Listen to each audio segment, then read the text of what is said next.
AcrossX hariba hidaksi sinagiva Loupham Amadagi chendarakpa wahik singni akhoi ngasi mimangda uriba wahik singse haukiva chahi 2022 dagina 25 phawbada AcrossX sinaiba farmer singna ngasi phawbada apenba result phangli habdugi khudam adune aina ngasi mimangda ucharakadoribase hana AcrossX natab atopa kai hidak kaya maming di pala ano hidak kaya ka khage handaki mari ka khore AcrossX se thadawda thadawda mari ka khore ado hoji ga si kapi sidanga si September gi tang ahum 2025 misli kapi sina AcrossX ne ba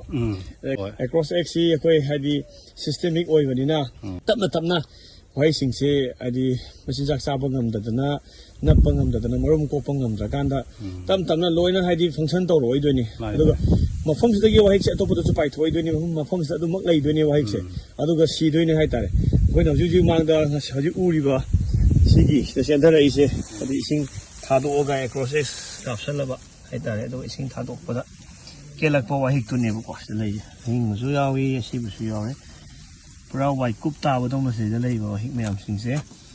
AcrossX hai bidaksi kapadagi koi wai singse gender abune hai tare to sesum makada sesum tawi makada sire hai tare ko adu cha hai ta khudak ta kapsan baga 100% loina hekta khudak ta lamak loima kela pudi ngam giroi ma thengna bu yauni thengna da bu yauri ko adu lawlak tadi sedo ku yang ka hina napa ai to pa udre se do no he wahik sina fazana effect togi bagi mana sing se makha thangba mana sing se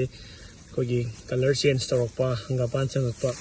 mana se koi naw sonra ko haitare ko masa kalak taba sugum bayam lei duga sing floor da adum sing khaji adum yawi haitare Akupa marol gidamak